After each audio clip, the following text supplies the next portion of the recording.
Fala pessoal, tudo bem? Aqui é Eduardo Macedo e nós estamos começando a nossa live aqui no Equilibre-se, o seu podcast sobre equilíbrio emocional, e hoje eu estou com um convidado especial, meu amigo Antônio Carlos Freitas. Ainda tem o Teixeira no meio. Ainda tem.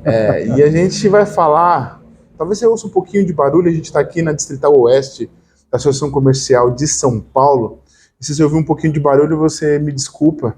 A gente está aqui na sede da Distrital e a rua é bem aqui próxima, mas a gente vai tentar trazer um pouquinho de conteúdo, usar a experiência do Freitas para a gente falar sobre um assunto muito importante, que é desenvolva o seu intelecto. Então vamos começar, Freitas, porque as pessoas têm pressa. Freitas, por que você acha que é importante uma pessoa desenvolver o intelecto? Nós nunca mais somos os mesmos, nunca mais seremos os mesmos. Todos os dias aparecem novos desafios, todos os dias nós somos, de fato, intimados a agir diante de novas realidades. A pessoa que desenvolve o seu intelecto, ela tem maior habilidade para lidar com uma grande quantidade de assuntos diferentes, de desafios que nos atingem. Então, é necessário que todos nós tenhamos na cabeça a ideia de desenvolver cada vez mais o intelecto, de investir tempo, energia para desenvolver. Então, isto está ligado à necessidade, à disposição de aprender, de ver as coisas por um outro ângulo, de ter uma atitude muito longe da arrogância ou da autossuficiência. Vamos aprender. Isso é muito importante. Porque, veja, gente, se você já acompanhou o texto que eu coloquei lá no LinkedIn e no meu site, o conceito de quociente de inteligência ou quociente intelectual, que é o QI, ele é a parte que te ajuda no desenvolvimento das habilidades técnicas. É a parte serial esquerda do nosso cérebro. E, além de tudo isso que o Freitas falou, é muito importante a gente entender o seguinte. Um ser humano pleno, ele é um ser humano que desenvolve suas três inteligências. A gente está falando da primeira, que é o intelecto. Por quê? Porque você precisa ser bom em alguma coisa técnica. Não adianta só você ser legal, saber pensar nas pessoas, mas o que você tem de qualidade? Qual que é a tua habilidade que vale? Qual que é a mão de obra sua que vale um bom preço para que o mercado te queira, para que as pessoas queiram você perto? E aí eu digo para você, o que diferencia, na tua opinião, Freitas, a mão de obra que custa mais caro para aquela mão de obra que custa menos caro? Então, a mão de obra que custa mais caro é aquela que tem uma capacidade de entrega mais adequada.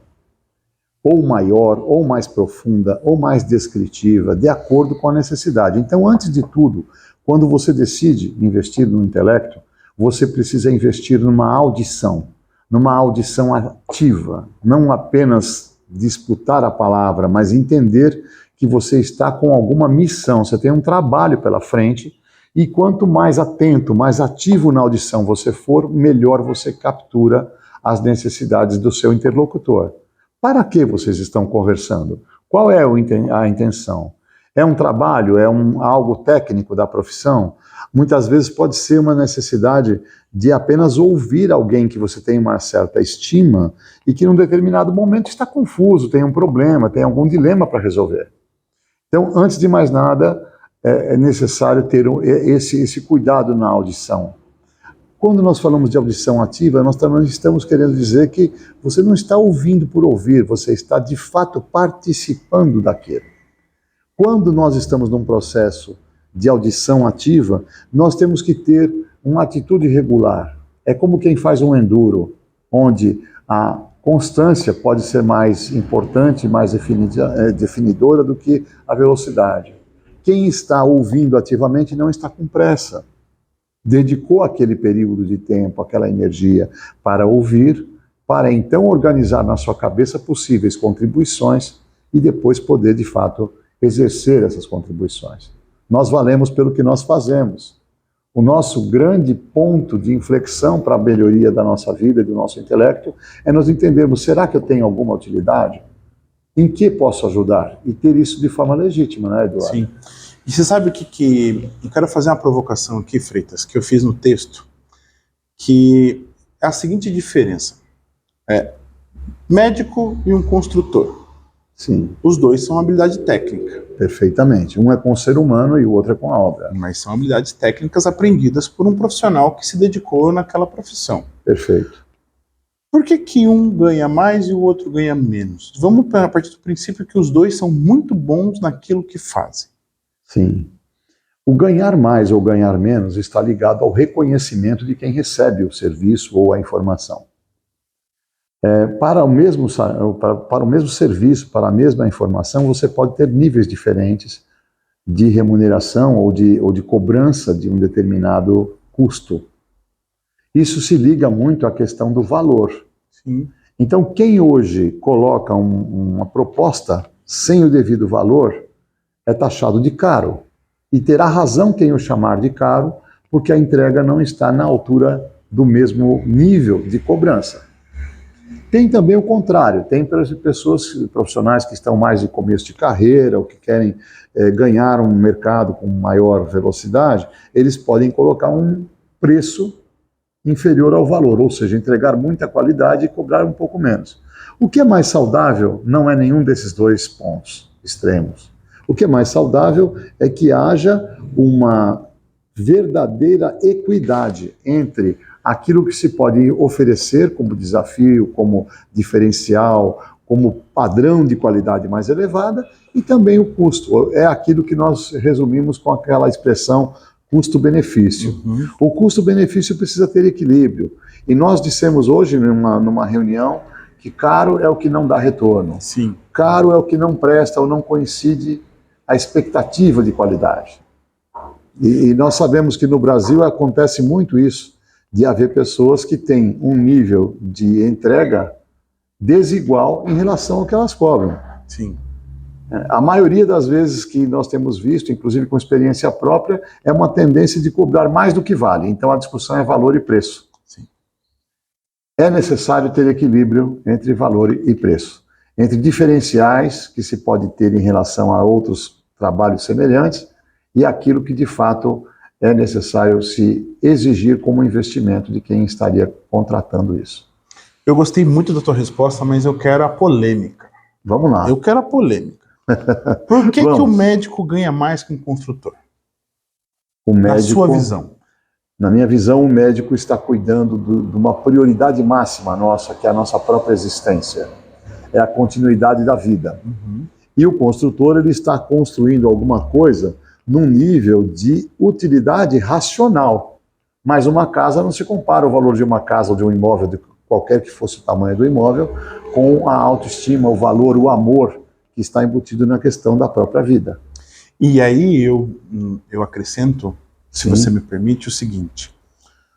A gente vai ser valorizado principalmente por quais fatores? Pela raridade, a oferta do mercado, né? Existem mais do que médicos ou construtores no mercado? Pela responsabilidade. Qual é o nível de pressão emocional que um médico sofre para operar um coração ou um cérebro? E qual é o nível de pressão que um construtor sofre para ele fazer uma laje ou fazer uma casa? Sim. Certo? E a outra situação é o valor percebido, como você falou sobre o que é mais importante, uma vida ou uma residência. É claro, gente, é importante eu te dizer que os dois são importantes. Porque eu sei que pode vir algum comentário aqui de alguém falar assim, mas se não tivesse o construtor para fazer o hospital, o médico não trabalhava. Ok.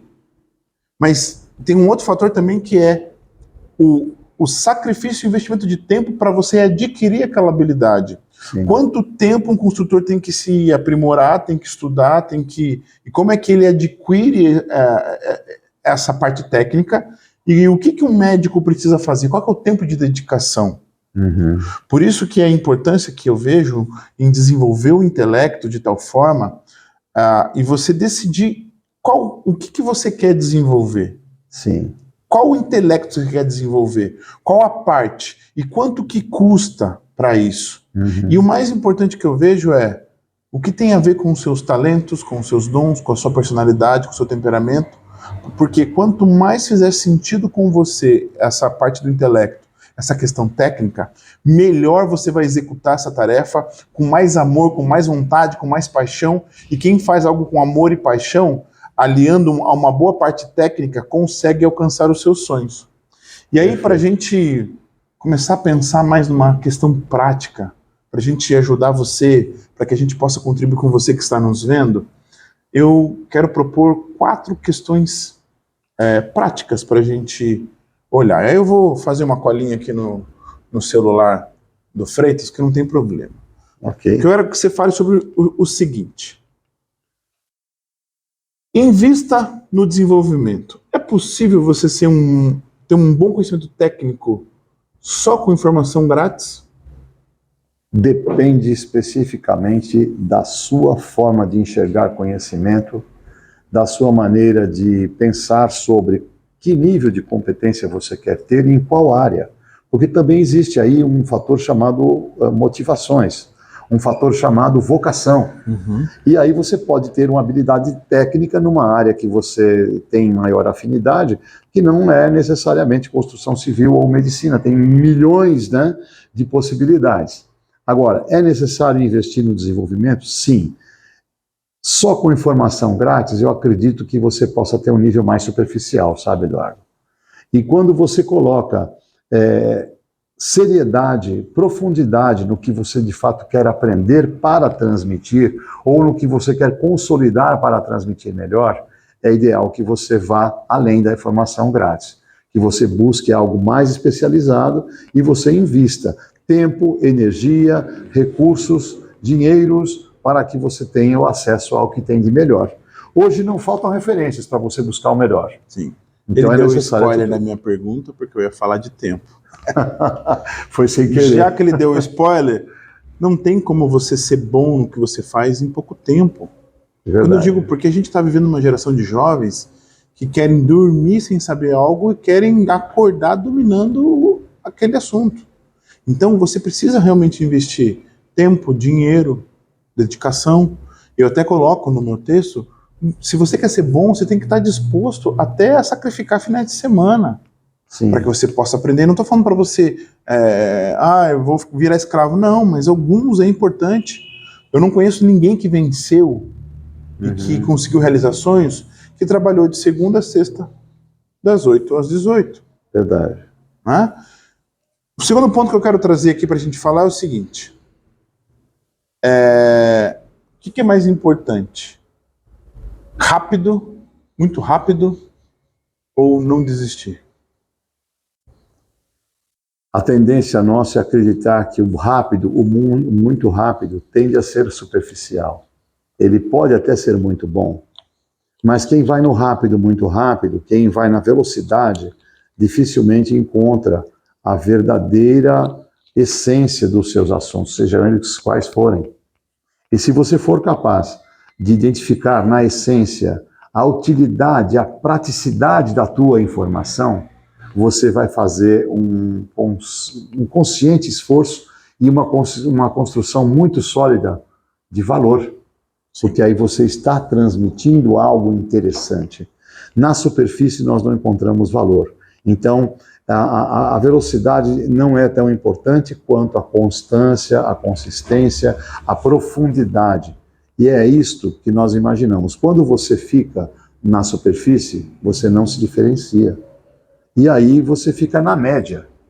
E nós acreditamos que a média é o local onde moram os medíocres. Então nós não acreditamos que haja capacidade de superação, de diferenciação, se não houver uma dedicação a mais. Ou seja, vamos sim na profundidade, vamos na essência que é melhor. E a constância é melhor do que a velocidade. Vamos para a penúltima parte prática para a gente já se encaminhar para o final. Ok.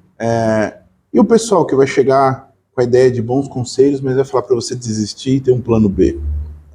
Então, sempre existe a torcida contrária, sempre existe um grupo de pessoas que te aconselha a não inovar, não ir, deixa para lá, fica como onde está. Então, nós temos que exercitar, eu ouvi isso há pouco tempo, de um médico que é dessa área de audiometria, né? Toda a parte de otorrinolaringologia ligado à questão da audição. Ele disse, seja um surdo seletivo. Ele me sugeriu algo assim, do tipo, nós temos que selecionar com muito critério o que vai ser útil, o que devemos ouvir ou não. Da mesma forma que nós podemos ter bons amigos que queiram nosso estímulo, que joguem para cima, que nos coloquem novas fórmulas para vencer desafios, nós temos sempre alguém ou vários alguéms da nossa vida que são mais da acomodação, da mesmice, do deixa como tá, para ver como é que fica.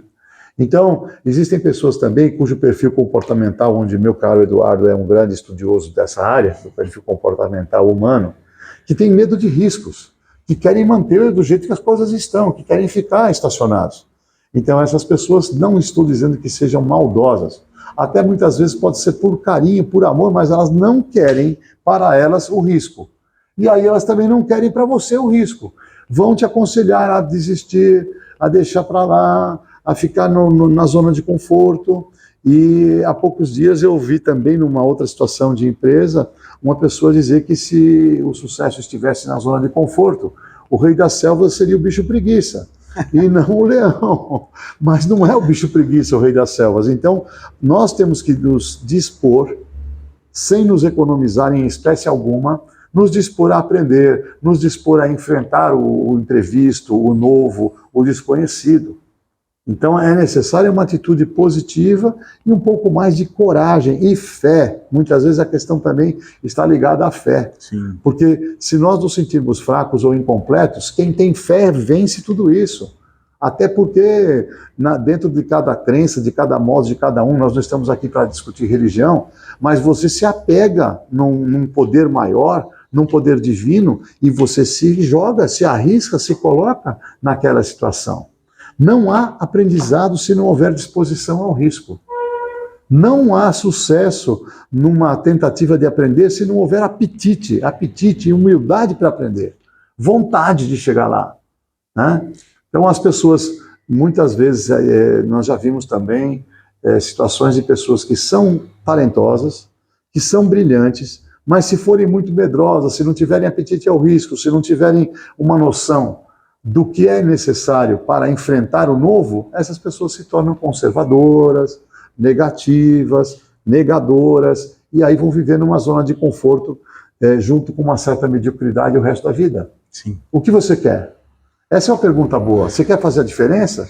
Ou você quer ser o último habitante lá do último banco de um trem, que muitas vezes a viagem é mais bonita do que o destino? Sim. Por isso que eu te digo, não ligue para opiniões alheias. Perfeito. Porque o teu sonho, o teu objetivo está só dentro de você, só você sabe o que dói e só você sabe o que te move. E aí, o que você tem para me falar para a gente fechar essa parte prática sobre foco no objetivo? Olha, Eduardo, eu penso no seguinte, a gente já falou há um minuto atrás sobre a questão de sermos um tanto humildes e disponíveis para aprender. Então, a gente deve reconhecer que não somos onipotentes, não somos onipresentes. Isso é uma coisa muito mais divina do que humana. Então, como nós não somos Deus, não somos onipotentes nem onipresentes, nós temos que dar prioridades. Nós temos que escolher aquilo que mais impacta, aquilo que mais traz necessidades para a nossa realidade todos os dias. Isso já nos traz a palavra foco. Quer dizer o seguinte, se eu não dou conta de resolver tudo ao mesmo tempo, não sou homem nada, né? Então eu posso fazer e devo fazer uma eleição. Quais são as prioridades? Quais são os meus objetivos? O que nós queremos? Nós aqui queremos que você reflita conosco a respeito disso. Que você coloque o foco nos objetivos. Quais são os seus objetivos? Algumas pessoas têm grande dificuldade de planejamento. Se você não tiver objetivo, está até no filminho lá da Alice no País das Maravilhas, se ela não sabe para onde vai, qualquer vento serve ou nenhum ajuda. Sim. Mas quando nós definimos objetivos, nós também assumimos um compromisso de fidelidade aos objetivos. E aquilo que destoa do que vai em caminhos diferentes dos nossos objetivos não será priorizado ou não será nem admitido. Nós temos que colocar nossa energia, nossa prioridade, o nosso foco de acordo com aquilo que elegemos para fazer, de acordo com as prioridades que se tornaram nossos objetivos. Vale a pena refletir o que você quer. Que legal. Por isso, foque nos seus objetivos. Você gostou do episódio de hoje? Então curta, compartilhe, porque você me ajuda no engajamento. Não deixe de seguir o Freitas no seu Instagram, @ACTVendas_. E também se inscreva aqui no canal, gente. Olha que informação rica que você teve aqui sem nenhum custo. Se inscreva no canal e compartilhe esse conteúdo com todo mundo que você acha que é importante saber sobre isso. Então não se esqueça, essa aqui foi a Live Equilibre-se. A gente está com esse episódio sobre desenvolva seu intelecto e eu te espero no nosso próximo episódio, na próxima semana. Freitas, muito obrigado. Tá? Obrigado, por participar Edu. essa semana. Obrigado tchau pela pro oportunidade. pessoal. Gente, muito obrigado pela audição, pela paciência, pela atenção de vocês. Nós ficamos muito felizes se pudermos contribuir. Como o Eduardo falou, tem facilidade em você nos encontrar, nos seguir nas redes sociais. A todos um grande abraço. Obrigado. Gente, muito obrigado. Siga na rede social @PR Eduardo Macedo e a gente se vê por aí. Um abraço e até mais.